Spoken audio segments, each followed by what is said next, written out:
Xin chào các bạn nha. Hôm nay là mình sẽ hướng dẫn các bạn cách tỉa lá cải kết. Cái cải kết nó rất là hay ở cái chỗ là trồng một lần và sử dụng cũng tương đối là lâu. Như nhà mình trồng phải đến hàng năm ấy. Nếu chăm sóc tốt.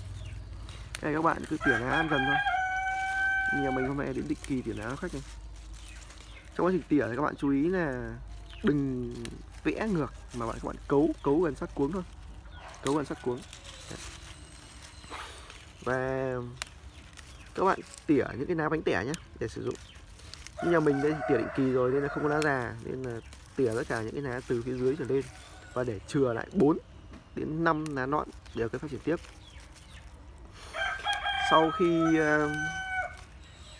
Sau khi mà mình tỉa xong ấy thì mình để cách khoảng tầm 4 đến 5 giờ đồng hồ, sau đó mình sẽ bón dịch chuối hữu cơ.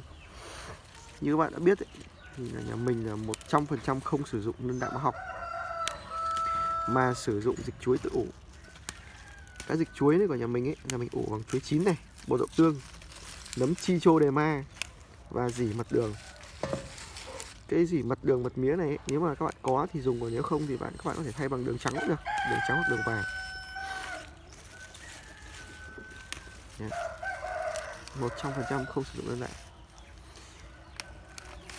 Nếu mà với những cái cây mà ví dụ cải bắp su hào ấy mà các bạn ăn một lần là nó hết luôn cả cây ấy thì có thể sử dụng cái phân hóa học được như đơn đạm ấy.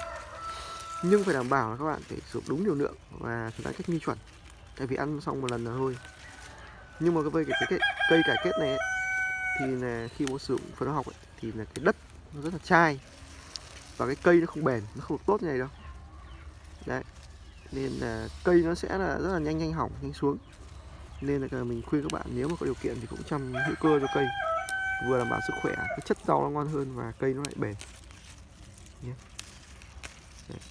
Hôm nay mình làm clip đến đây thôi, mọi việc cũng đơn giản mà để cho các bạn xem cây Việt Nam. Quan trọng nhất khi tỉa này là không được vẽ ngược xuống. Rất nhiều bạn là vẽ ngược xuống.